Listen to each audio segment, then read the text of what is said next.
Hello, now we have question 54, okay. What is the value of epsilon 2 in the opposite circuit if the reading of the ammeter is 2 ampere, okay. So they need this electromotive force, okay. Remember, electromotive force, it's either epsilon like this or E, okay. Basically it's the same. In order to find epsilon here, of course, I think you know this type of question. This is Kirchhoff's laws. Okay, I'm going to use Kirchhoff's first and second law. So we're going to use the loop formula or the loop equation. Okay, so we notice that epsilon 2 is in the lower loop, right? In the lower loop. Let me draw. This is the lower loop. Let's check if I have everything in this green loop in order to find epsilon 2. I have the current in this resistance, which is 2 ampere. They said the reading of the ammeter is 2 ampere, okay. I have the value of the resistance, but you know, I need the current in this part, down here, the current here, and here, and here, and here. Okay, I need the current in R2. I don't have it, so I cannot use the lower loop yet. Okay, so I'm gonna erase these. I need to find the I2. I will call it I2, the one into the R2. Okay, I need I2. To find I2, I need to find I1, which goes through R1, okay. So here I use this loop, okay. In this loop I have the resistance R1, I have the resistance R3, I have the current I3, okay, which is 2 ampere. I have the electromotive force. I only need I1. I find I1 and then I go back to the lower loop, okay. First of all, we have to determine the directions. We have to determine the directions of the current. As you can see, there is no direction of current is given, but I can assume here the direction of currents. You say, Mr. like we choose any direction? Yes. And we find the value. If we get any negative value, it means we reverse the direction, okay. As you can see here, I have two batteries. I have epsilon 1 and epsilon 2. Here I have here positive, here negative. So the appropriate assumption is to say that I1 goes like this, okay. It means it goes like this. It enters this junction. It enters this junction, okay. For the lower battery, plus, minus, so the I2 is here. Of course, this is I1, and here I2, okay. It goes from the positive and it enters this junction, okay, which means the current in here must be leaving according to Kirchhoff's first law, because this is entering, this must be leaving, okay. This is I3, okay. Here I1, I2, okay. I'm gonna erase the things that I don't need, okay. Now let's find the current I1 in the upper loop.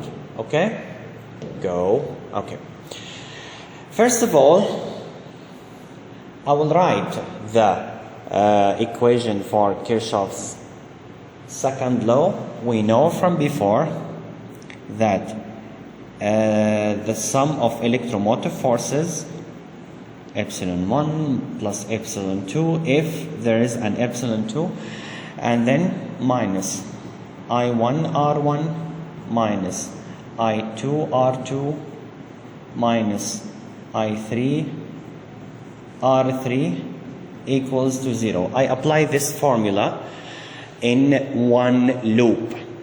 Okay, so let's apply it in the upper loop. Okay, see here, good. Yes, in this side. Yeah, this is good. So in the upper loop, how many electromotive forces? I have only epsilon 1. Okay, before I start, I need to choose a direction. Let me erase here. Oh, no need to erase. I'm going to put the direction in here. Okay? I'm going counterclockwise. So the direction, the blue direction I chose, is going out of this positive. It means the epsilon 1 is positive, so it is 5. Epsilon 2, I don't have it because I have only one battery. There's no epsilon 2. Now, minus I1 R1. We know that if the direction of the current agrees with the direction I chose for rotation, it means it's original, which means it's negative. Here, it agrees. So it's going to be minus 1 multiple I1. 1 is the resistance. I1, I don't know it. Okay. I2, R2, it's not in the upper loop, so it doesn't exist. It's actually down, so it doesn't exist up. Okay. Minus I3, R3. I3 also agrees with the direction of rotation, so it's going to be minus, how much is R3? Or I3 is 2, R3 is 3. It's given, right? Equals 0. Okay? Now it's going to be 5 minus I1 minus 6 equals to 0. I take I1 to the other side because it's negative, so I will get I1 equals to, and I have 5 minus 6, which equals negative 1. Notice here we got the I1 negative, which means the direction that we assumed in the beginning should be opposite. Okay? It should be opposite. What does that mean? It means that here, let me use another color. I will use the black. Okay. It means here it is in this direction. And here it is in this direction. This is I1. Okay? So at the end, I can say I1 equals to 1 ampere. After I reverse the direction, okay, I also change the sign of the current. So now I got I1. So I1 goes here, here, and then here, and then here. It enters this junction. Notice I3, it comes here, then also it enters this junction. Here I have 2 ampere, right? Okay, and here we found 1 ampere, right? It means the current in here, which is I3,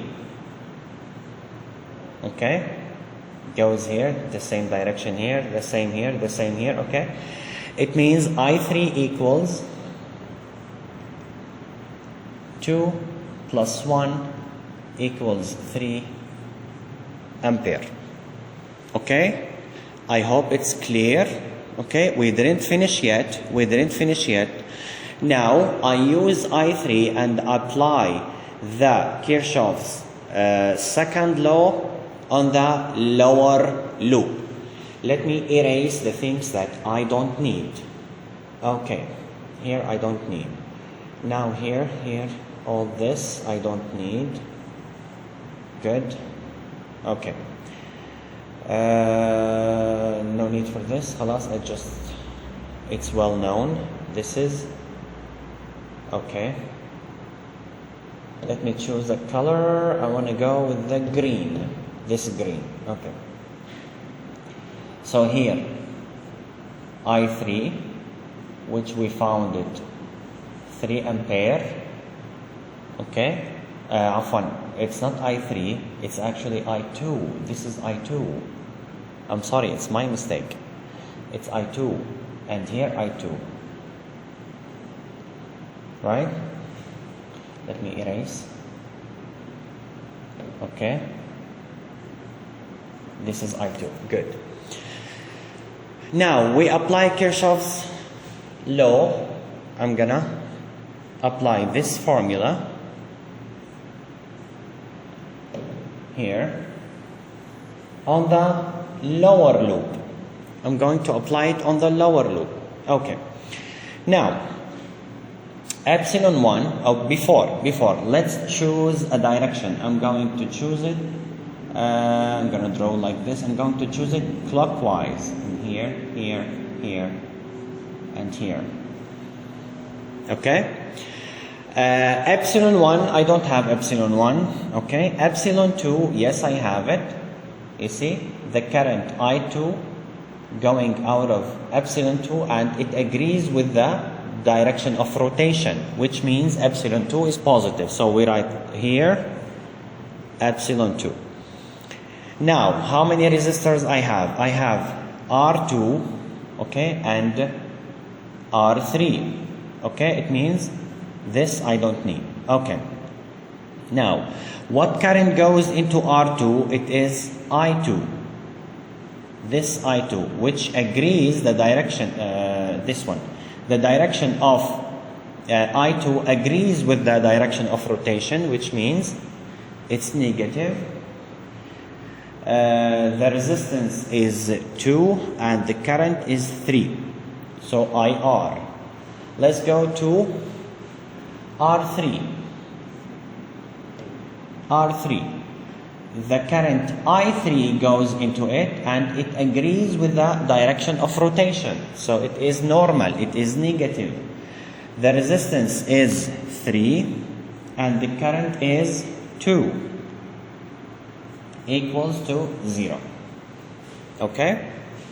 This will give me epsilon 2 minus 6 equals to 0.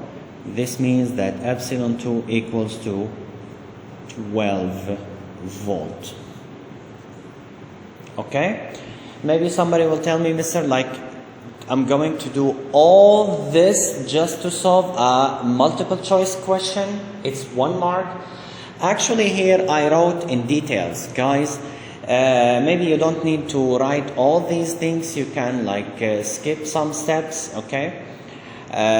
But I'm explaining this question as if it's extended, okay? So here I got epsilon 2. I got it 12. This is the answer. The answer is B. Okay? I'm going to make a video of how to solve Kirchhoff's problems, okay? And I will make a playlist for the name of the lessons, okay? For the electric current, for the resistance, for the Kirchhoff's law, etc., etc.